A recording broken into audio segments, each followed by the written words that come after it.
Morning, Wiggle here. Late morning, Friday, late June, end of June. Alright, you see this stuff here? Worst plant ever. Thug. Comes in, takes over, drops its seeds very rapidly, and just takes over, and then the animals don't graze it. And it jabs you with thorns when you walk barefoot. It's the worst. It's deep-rooted and prolific. And it has a barbed wire armament. It is edible, and it's a very nutritious green, but you have to sort through the barbed wire to eat it. And it'll come over and it'll come and take over. You got to keep it cut. That's just no other way around it. You just have to keep it cut. It's a real problem around here. So the problem is I can mow it to save. You know, you can do it by hand, you can do it with weeder, you can mow with a mower. And you can spend all your time mowing, and one of the things I tried to get away from was mowing. So, how do you deal with it? Well, you let the animals come in and graze as much as they're going to graze, and then you chop it down with the lawnmower weed eater. I'm not going to use a riding mower. I'm just going to use a push mower, self-propelled push mower, then I'll just weed eat the stuff that the mower can't get. So the plan is to let the animals in here and let them make them a little hungry, make them get in here and eat everything that they're going to eat, and then get them out. So here's my 100+ bales of hay. Obviously an investment, and you don't want the cows getting into it, scattering it, ruining it, just eating whatever part they want and leaving the rest. So rather than having to build a permanent fence, I'm going to use my electric fence. Now if you've used any of those several brands with step-in posts and all that, hey, they're good if you're in sandy soil or you have really good topsoil, then you can push them right in, but then they don't want to stay up. If you're in hard rocky soil like this, you know, red clay with gravel, you're not going to get those things in. You got to pound them in, and then you mess them up. They're just not really a very good solution. So my solution, my homemade solution, is you could get rebar. This is like about 3/8 the steel rod, mild steel rod. And you just put it about every 8 paces, 8-10 paces, whatever you think's right. And when it's still wobbly like this, I like to just grab a handful and just kind of walk them out and just kind of barely put them in the ground. See how I got a little sturdier? Start getting a little pushback on it, you're good. So now it comes in 10-foot sticks, so you can do 40 inches, you can do 30 inches, whatever you think works. Similarly with the 1/2 inch PVC here, comes in 120-inch sticks, so cut it at 30 or cut it at 40, and then use your other bottom piece that you're going to add in to make up the difference. So I have split the top here, you see that? Just a sawzall or hacksaw or whatever you got. Then the similar thing here with this 90. See how it's got that little cut on it, and then a little section there at the bottom, 6-8 inches, whatever you want. And then you can just snap your line right in there. And it's pretty sturdy, pretty easy to do. Now, I recommend not getting that white fencing. Get this yellow and black stuff. It's more durable and way cheaper. At least I got this off of, you know, the unmentionable. And when you need to join them, I just tighten a simple knot, just like the knot you use when you tie your shoes. Just do a single knot. It holds plenty well. So that is my homemade fence, and it's way more reusable, way sturdier. It's just better, probably cheaper in the long run. I don't know if it's cheaper at the start, but it's better than that fiberglass stuff. And my battery's dead. Hey y'all, Wiggle here. Battery told me it dead earlier. So got the lawn mowing crew out here, seeing how they're going to do on the Spiny amaranth. Now I know this is short pasture, blah blah blah. I let them get hungry today, blah blah blah. Terrible rancher, blah blah blah. I'm just trying to get as much of this spiny amaranth eaten as possible and let them run over this grass real quick and just get whatever they can out of it before I start mowing it. So you can see that they haven't had enough today. But I give them a bale hay in a little bit. They have one out there already. I'll give them a better one. There's a little bit here, but it is fairly short and fairly lush, which is what they like the best anyway. These old stems are from previous grazing.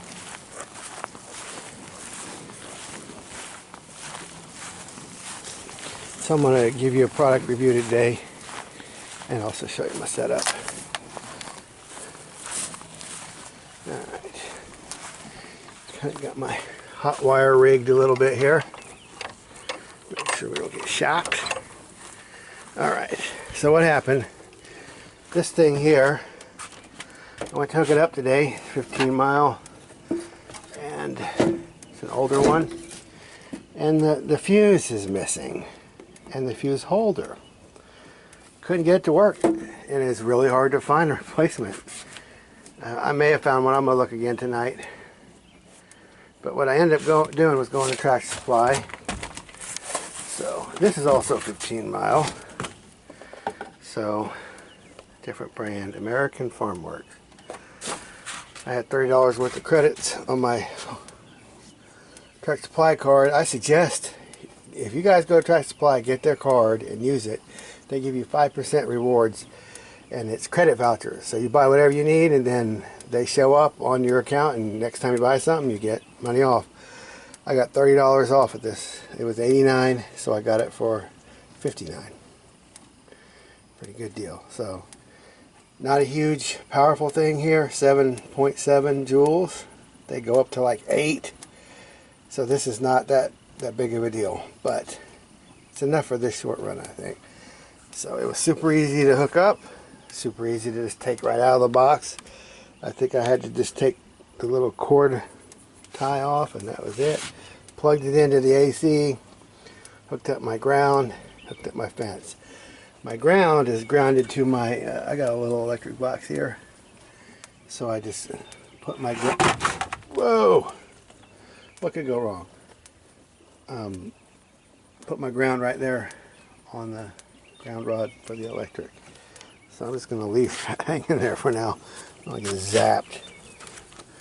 Make sure it's yeah, it's popping red, so that's good. Doesn't seem like it pops as loud as the other one I had. So I'll show you the rest of my setup here. Here's my wire. Just I can walk under part of it here without ducking. Now, here's the other. That's my ground. See right there. So now the trick is to see if these cows are going to try to get past that wire and get to that fence. So I highly recommend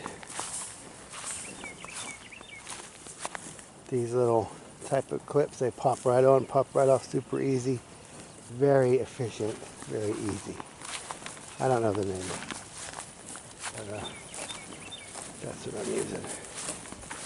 So they're over here getting on this clover and fescue stuff here. And some, looks like plantain in there. So it occurs to me, and then here's how I had my wire hooked up. Occurs to me that this setup I had was for electric net fencing. So the way I have this done, the spacing might not be right. We shall see. I can see him trying to push in there and get some hay. One of my little tricks here is one of my PVCs. If you're next to a tree or a fence post or a fence or whatever, just get some twine and tie it. The bottom is already secure because it's on the stake, so just tie the top, and that'll give you tension on your wires. And it also occurred to me that my notches were on the wrong side of those T's. Remember how I showed you earlier? It's solid on the bottom. The notches actually need to be on the top, because pushing down with just wire, the net pulls up, but this isn't net. So I just wrapped it around, kind of not real fancy at all. We'll see how that works. There's some that run underneath. Now when you're doing this system, be sure to, like this corner, I could probably tie it off to that tree, or I could have put it closer to the tree where I could tie it off, but I didn't. So one of the things I'm worried about is this cow's reaching right through there and grabbing that hay. That's not quite enough barrier. So my other product review is going to be on these 4,000 pound forklift forks. And I did say I was going to show you how I put the starter on this old case, but I already did it. So I need to get these new forks I've got and try to push this hay back a little. See, them calves might just step right through there, you know. They do like to go nose first at it a lot of times, and they'll get popped and back off. But I'm thinking they might get smart enough to jump in there with the hay. So I'm going to get my forklift bucket forks going and push this stuff back away a little bit and see if that helps. I can definitely see that lower wire needs to come up, but I can't really do it right now because all cows are here. So I'm just going to push the hay back. So here's my other product review. So it's product review on that Tractor Supply bench charger. We'll see if they get zapped with it. Doesn't seem like it's popping as hard as the other 15-mile one that I had, but we'll see. And then I'm going to do a review on my actual setup there. It's kind of a homemade deal. We'll see how that works. Might be better off with just one wire about right down half as high as I can't step over it, can't nose under it. But that's where I'm at right now. I'll probably have to redo that. Now here's these 4,000 pound forks I got.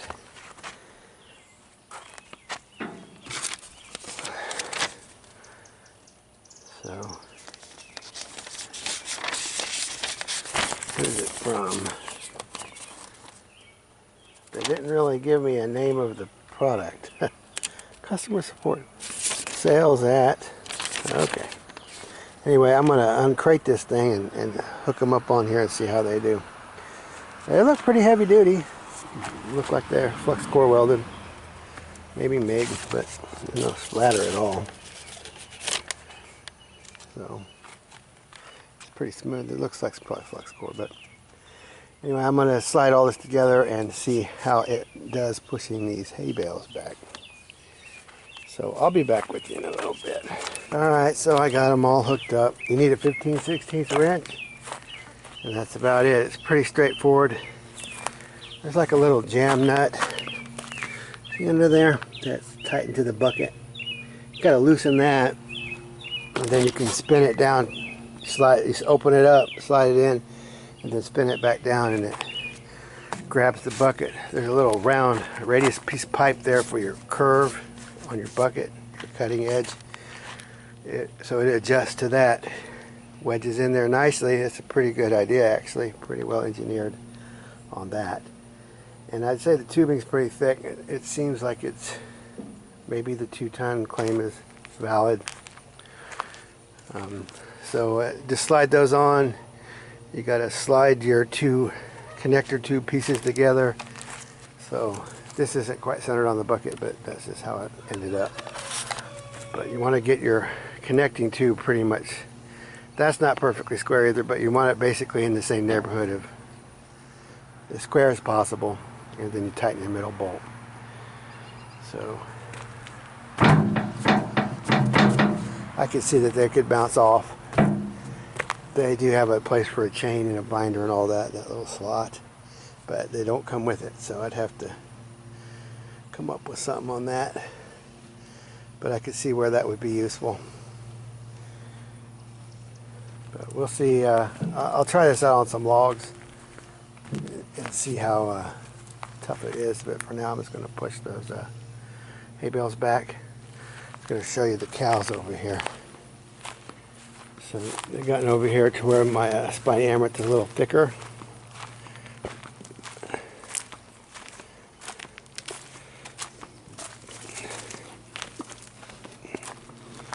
So they're grazing all around it.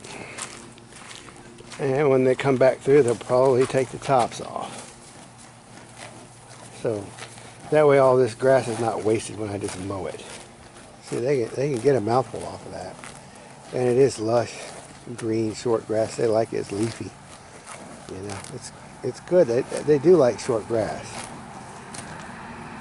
Especially if it's lush, not all older and tougher. This is real fast growing right now because we just had a bunch of rain. So they don't mind short grass. They just have to have enough of it. So they're all actively eating. They're all hungry.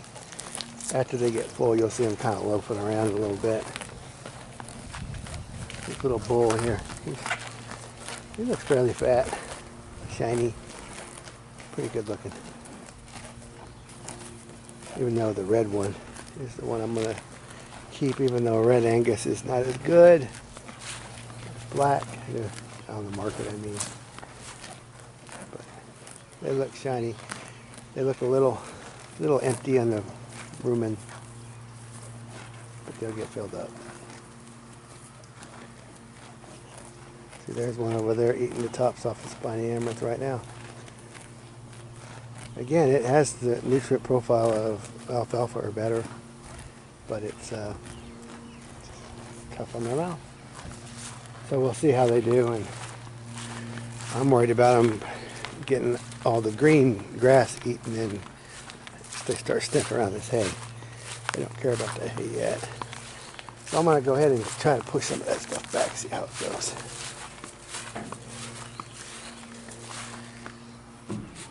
Oh, up in my old loader here. Half of a forklift is what it is. Half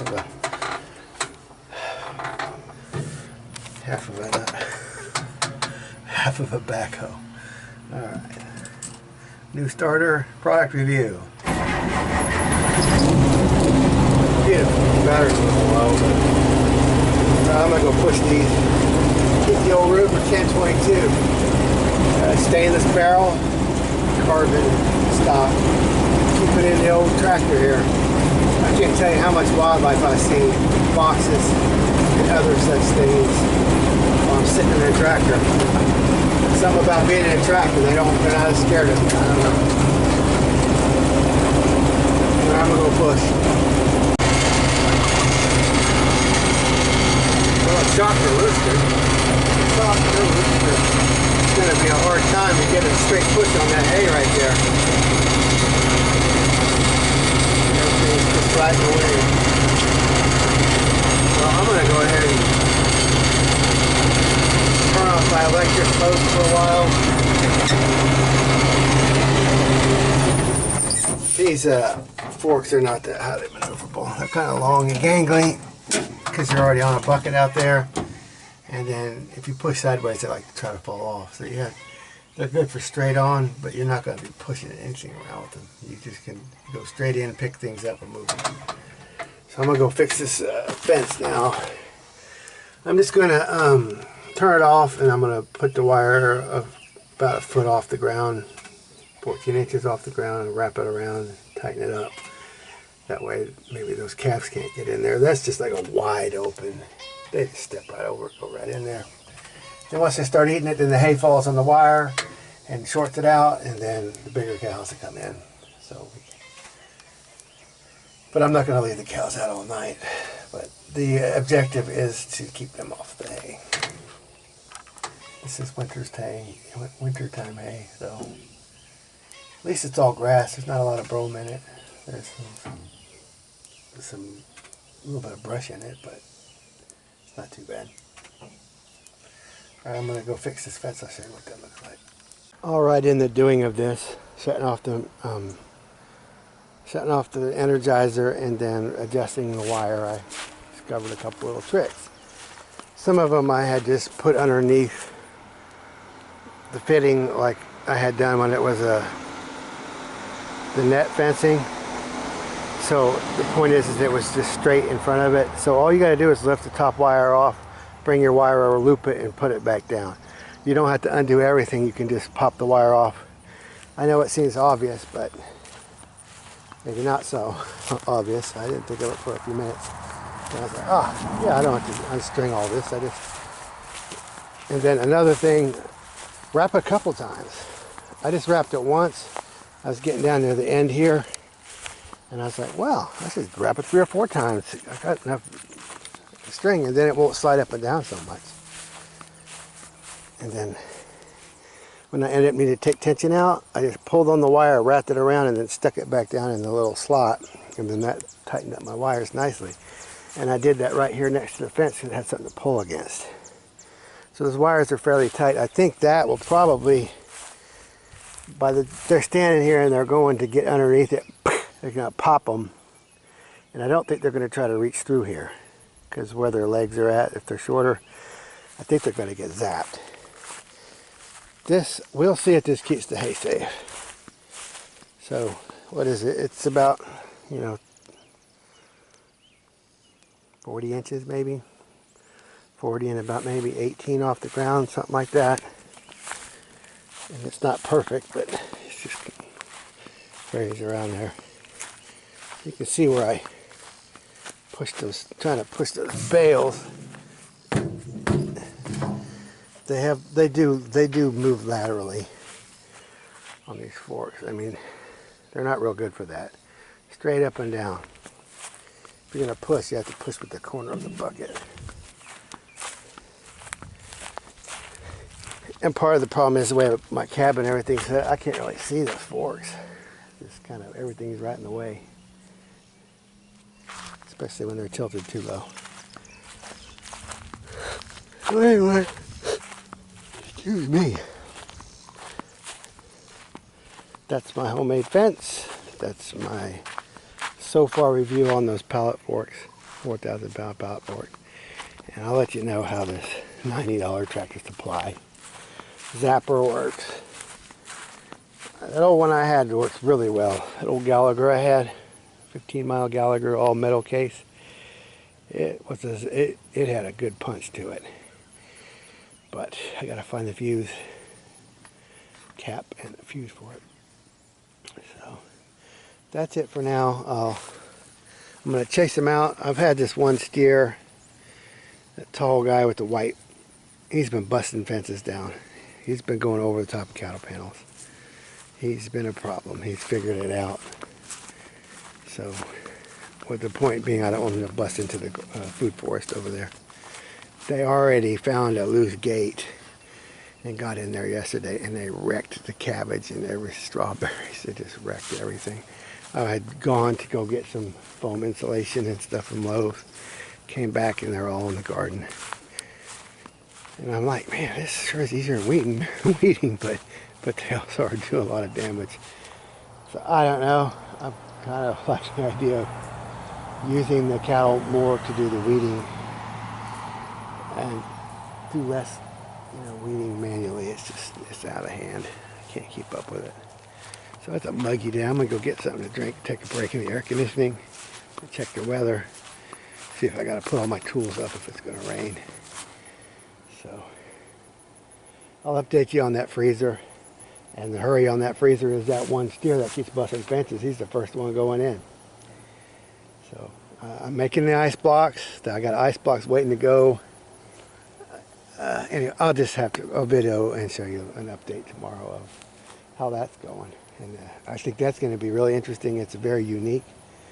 Nobody does ice houses anymore, and nobody does off-grid ice houses. We don't have, like, you go down and saw the ice out of the lake or anything around. It's not that cold here in Virginia. But I'm going to use the sun to produce my ice, and then my ice to hopefully I can make enough ice blocks fast enough to make the ice house work and keep it down below 40 so I can hang my beef. And I'll have an air conditioner with a rigged cold bot kind of idea, not an actual cold bot, but that'll keep it all hopefully at 39 even in the heat of summer. If I could get the temperatures I need in July, I know I'm good year round. Because in the winter, that ice will probably stay in there all winter. I won't have to go in there and keep making ice. Then I could just use my deep freezer for meat and stuff.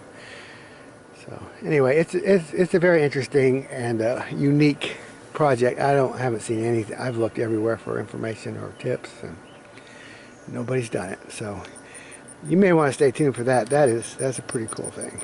That's innovative, and it's old tech and new tech, and could be a really good answer. And I'll share my successes with you, or my failures. So I'm gonna let the cows graze, and I'm gonna chase them out of here when they get full and start pushing on fences and stuff. And then I'll let them in one more time tomorrow. Then I'll start mowing. See, like, this stuff is just a nasty mess. They haven't even been over here yet. All right, so I'll update you later. Thanks for watching. Wiggle out.